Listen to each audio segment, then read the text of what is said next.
Ninja Warrior has given me so much balance in my life, and I want to show the world that balance is possible and you can have it all. So please, give me one more chance. Let me show you this ninja poet can crush it on the chorus.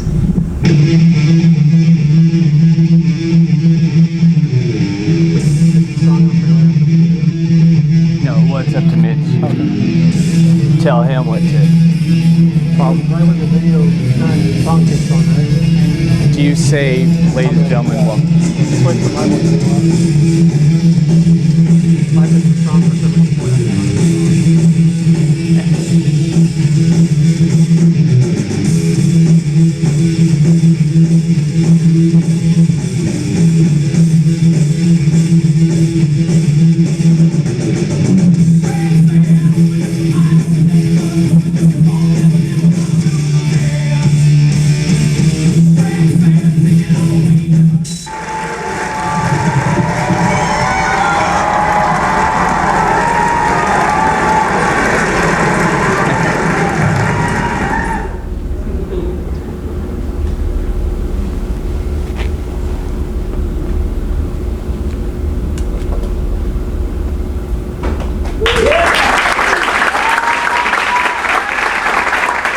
What do I do for a click on the podium? Yeah, I'll just go. Ladies and gentlemen, straight out of Modesto, your ninja poet, Sam Pierstorff!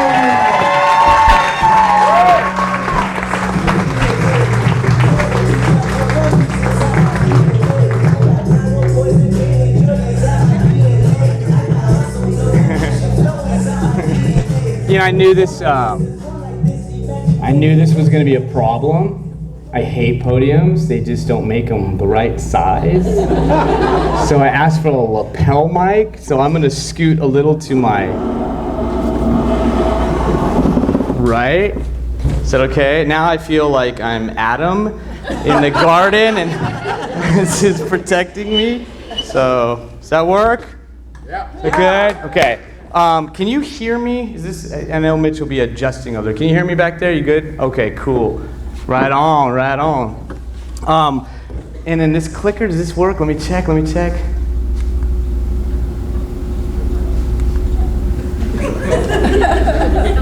not on. Is it computerized? It's supposed to be green. Hold on. The light has to be green. Turn it on. I didn't do it. No, you just did it. You did it. You're gonna be clicking? So wait, let me see. So you'll have to do the clicking? All right, so I'll just go click. It's good, technology's a blessing and a curse.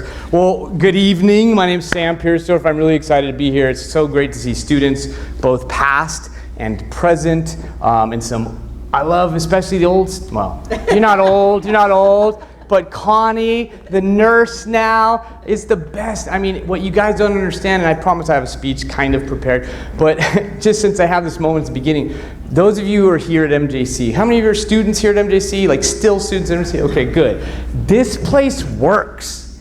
Like it works. You just have to put in the work, but it works. You can be a nurse and a teacher and a lawyer. I had my first lawyer come to me. She wasn't trying to indict me. I don't work for that guy. She came because she's like, Sam, I just wanted you to know that I'm a lawyer now, and I'm working with, she's working particularly with LGBT rights in the housing area, and I was so proud that like our students, they are going to Stanford and Harvard and Stan State. But anyway, MJC is a special place. I've been here 19 years. I know. Well, sure. Congratulations on not getting fired, Sam. So I'm going to do some chatting and I'm going to read some poems because how do I not? And then I've got my wife said, you can't do that. There's no yoga pad. You're going to fall. And even Brian was like, bro, do I need to be worried? So I am going to talk a lot about balance tonight. That's my favorite word, I think, in the English language. And so this is a balance board, and most of us live like this. right? You just live like this. You're either a jock or you're so stressed out with your kids. You never have opportunities to go do, other things. Don't worry, it'll work out later. I'm going to start by reading what I wrote, because what I often do is I hella over-prepare with PowerPoints and presentations and scripts, and then what happens? Just never use it. So damn it, I'm going to read this, okay? Good evening, everybody. My name, no, I'm just kidding. So I want to take you on a little bit of a poetic journey in my own life, because I know that's part of this. My wife's like, are you going to talk about yourself? I'm like, hell yes, I'm going to talk about myself. They told me to talk about myself. I'm 43. I feel like I have some wisdom. 40 is a life-changing number for those of you who are 40 or older. Like 40 changes everything. 20s are cool, you get to party and drink. 30s, you're trying to establish your career, right? Maybe having some kids, maybe not. Then 40 comes, you're like, oh shit, I'm an adult. Or I have to be now, because it's not cute anymore. So in a word, my life is about balance. That means I've worked my whole life to find balance in a way that allows me to live fully and completely. That means intellectually, that means spiritually, that means physically, and that means mentally. The one question I get asked all the time is, Sam, how do you do it all? How do you do it all? And that means, how am I a husband, a father of 3, and a pretty good husband? Because there are people who are married, right? But do they adore their wives? Do they rub their feet every night before bed? No, they don't. I try to stay active in my kids' lives. I've coached their teams. I teach, of course. I grade papers. I organize massive sellout poetry events. I write poems. I publish poems. I run a small press. I do readings and workshops and presentations. I engage civically. I was very active in the campaign for a successful congressman. I was also very active in the Measure E and D campaign, which passed. I was a co-chair of that committee. I make amusing short films. I tweet like crazy, like nonstop. Like, look, Trump tweets a lot, but I think I might tweet more. Now, they don't get as much attention, but I'm right there, tweet for tweet. I run Spartan races. I go to the gym 5 to 6 days a week, and I still find time to relax, to eat, to sleep, and to watch a lot of junk on television, plus Facebook and Instagram and all kinds of other stuff. So I'm going to do my best to tell you how I do all of this, but I also want to warn you that what I do may not be what you should do, right? What are those those warnings, like those disclaimers, like do not try this at home? I'm going to try a few things that I probably shouldn't even try at my age. I'll do my best to tell you how. But the goal isn't to be like me. The goal is to be the best you can be, to live your best life, not to live my best life. Go ahead and switch the slide. Oh, sure, you can too. Go ahead, click. I'm a poet, I'm a ninja, and I love being a ninja and a poet. Look, see these beautiful people right here? They even wear my swag. And I love that. Click one more. Boom. I'm obsessed with this whole thing. And it started as a joke, right? Gonna go on the show. I was one of 100,000 people who applied. I've got on twice, season 6 and season 9. They denied me last year, and that's okay. But what I've come to realize is this whole ninja poet thing, it's not just this little moniker, this little sense of humor. It is the balance of my life. Go ahead and switch slides.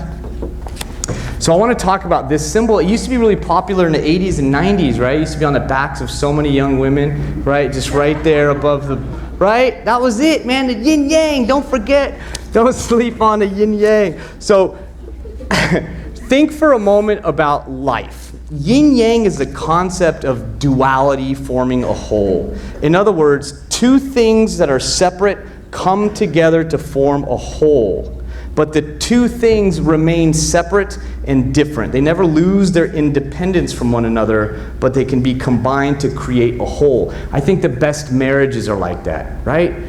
If you marry someone just like you, or if you try to find someone just like you, that is a terrible idea. It's a terrible idea. That sameness, that'll bore you to death. You want someone who's different than you, the opposite of you. Paula Abdul had it right, man. Anyone? Opposites attract. Anyone? Thank you, over 40s. My jokes are gonna fall flat tonight. But think about it. My dear friend Linda here, she struggles with the seasonal affective disorder. It's so gray. But when the sun comes out, everything changes. If you have sun all the time, you will not experience this seasonal affective disorder. The sun won't be nearly as great, right? The sun is not nearly as great without the night, without the snow and the rain and the crap. We've got to have this balance, and the earth does it for us, right? We encounter yin and yang constantly. Yin is the night, yang is the day. A day is 24 hours, but half of that day is dark. So we call it night, you know that. The other half of the day is light. But it's all the same 24-hour period, and we all have it. So night is the yin and yang of a 24-hour period, and guess what? Some of us like the night, some of us like the light. That's your choice. Some people wake up early because they like the light. These people are crazy. Some people stay up really, really late. For me, I cannot go to bed before midnight. I can't. I feel like hours are being robbed of my day. Like the next day starts at 12, so that's when I'll start to sleep. Right? Is that crazy? I'll tell you one secret that I have. It's a superpower of mine. You can't have it. It's not invisibility. Power naps. Power naps. 5 minutes, 10 minutes, 15 minutes. If you can learn to power nap, you're good, dude. I mean, doctors in residencies must learn that trick, right? Dude, you just close. Sometimes I ask my kids right here, you get to a stoplight. I'm not kidding. They're like, don't drink and drive. I sleep and drive. Foot on the brake, park and brake. Dean, my youngest, he fights and wins the front seat. Wake me when it turns green. And then he goes, Dad! I said, don't yell like that. You've got to ease into it, especially if I'm not the first car, right? Like 3 cars. But I literally, I'm not even joking, I just close my eyes, and just that little bit of relaxation is enough to get me to the next light. What I'm saying is I'm a bad driver. So I struggle, I've struggled a little bit, in some cases a lot, my entire life. And I want to talk about some of those things that brought me to the place I'm in now, which I think is a really, really good place. And part of it starts with attitude. But all of us, what I want you to walk away with today is this understanding that we all have a duality, a duplicity, a dichotomy, whatever you want to call it. There's 2 parts of us, and we often feed just one part. We often just feed one part, and we don't feed this other part. We let things go, like our creativity, our art, our dance, any hobby. Like we let those things go. Why? Because we're in pursuit of other things, more important things, like a job, right? Like a career. So the things I'm going to talk to you about tonight, they don't happen overnight. I mean, I'm 43, so it took like a good 20 years. And I'm going to show you some pictures. Now, I was different in my 20s than I was in my 30s and I was in my 40s. But I think I've gotten to a place now. I'm always reminded of this balance that I have, and I was even more reminded of it this last semester, and I don't think he's here, but this kid named Jared, he came up to me, I kid you not, every 2 weeks, and he said, Mr. Pierstorff, do you know Deidre? Were you in that class? No. He said, do you want to arm wrestle? I mean, 19 years, I had a lot of questions, but arm wrestling? I'm a dude. And so he's just scratching my little toxic masculinity, right? Just, I'm like, well, I don't know, I don't think that's appropriate. Maybe at the end of the semester, he's like, come on, man, come on. Like he really wanted to test himself, challenge himself, prove whatever. So I let my masculinity take over, and then I wrote a poem about it. But this poem explains the duplicity of my life and trying to negotiate what's right and what's wrong. And I think eventually you've learned that they're both right. So this kid, here's his question. Do you want to arm wrestle? And I have both the ninja talks and the poet talks. So here's the ninja. Of course. This is a classroom, isn't it? Nearly 27 college students of varying degrees of beauty and despair. Returning adults, freshmen as shiny as pennies glistening in a fountain, they're all watching. And what kind of monster would I be if I didn't accept an invitation to unleash my biceps from underneath my tweed jacket? And the poet in me, the poet says, no, man, this is a classroom at a respectable community college. The Harvard of community colleges, if you will. Make that happen. Make that happen. The Harvard of community colleges. In the heart of the Central Valley, what we grow here is knowledge and empowerment, not ego and machismo. Please remove your elbow from my desk, unclench your fist, and open your damn textbook. The ninja says, yes, I would like to arm wrestle. I have felt the toxic pulse of my masculinity bubbling in my veins like soda through a straw, and it's about to overflow. And although my testosterone, like my bank account and my self-respect, is dwindling, by the looks of you, I will only need a few good drops. Now I'm going to pause right here. I have two more stanzas, but Mitch, can you switch? Boom. That's my boy. So give you more perspective. Then the poet says, no, my goodness, kid, I'm 25 years older than you. My spine is a Jenga tower, and every year God carefully removes another block. Arthritis ads spam my inbox, ditto cholesterol and Cialis pills and coupons for life insurance, because time is trying to murder me to collect for all the moments in life that I wasted. Yes, I will arm wrestle you, because this is obviously a moment in life that I should not waste. A story I will someday knit in my rocking chair while grandchildren play at my feet. I will tell them about this day, about how you, a sweet college boy, cocked your arm, slid your elbow onto the table between us, and wiggled your fingers as I laced mine into yours, which may very well be the only permissible way for men to hold hands. I will tell them how I finally accepted your invitation to arm wrestle in the middle of class in early October, when the leaves beyond the wet windows were just beginning to fall, but not nearly as quickly or as surprisingly as your arm did.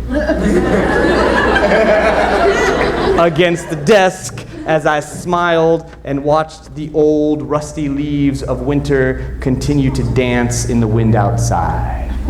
Thank you.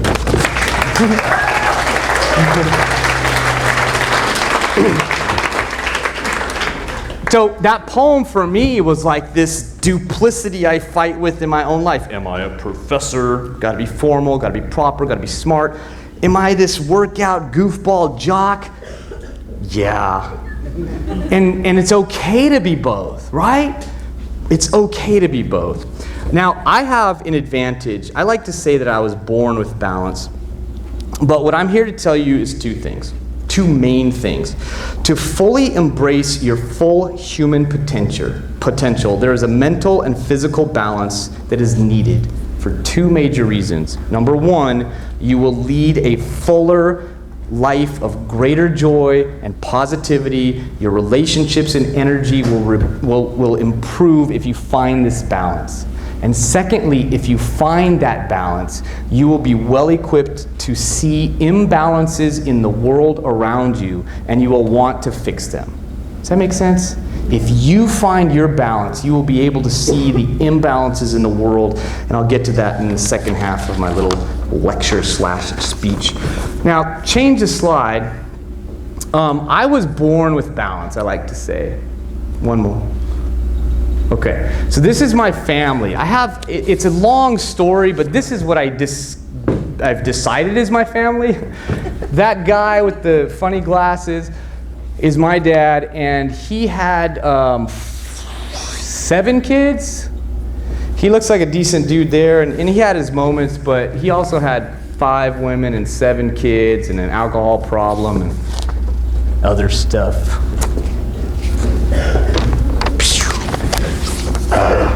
That's my mom. Whew. So she was born in Syria, in Aleppo, Syria. Oh man. You know what? Click one more because it'll make it funny. Look at my brother.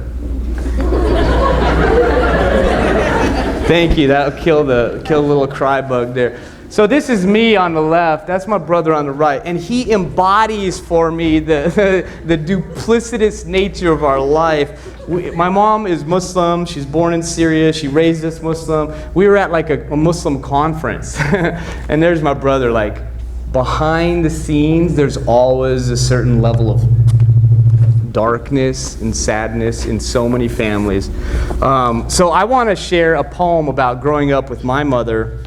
Some of you heard this before. I think I'll retire it after tonight. But I was blessed with this bicultural family. And I say blessed because there was a lot of adversity.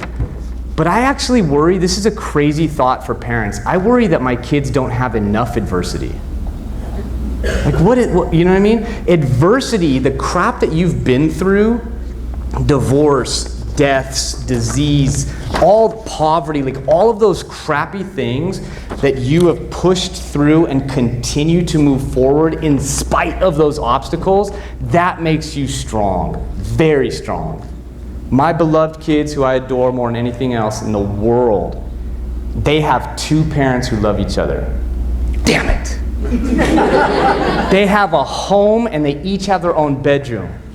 I'm a terrible father for that, right? We have cars that work, we have running water, we have food on the table, we have enough money, we're not rich, but we're fine. We're not like, what is their struggle?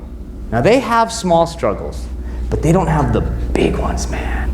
The big ones. I had a big one. My mom hated girls. Maybe that's why I'm such a feminist. Here's a poem for my mom about growing up in this household. It's called When Girls Called. And if anybody, raise your hand if your parents are not from America. Yeah, that's great. That's great. Your parents, probably like my parents, wanted to raise you like they still lived in their home country. And you're like, Mom, this is America, man. Don't talk to me like that. I know what country I am from. I bring everything for you. I do everything for you. I come here for you, and you treat me like that. In my country, you say oof, and you get pat. Well, I got that too, but it's rough for you.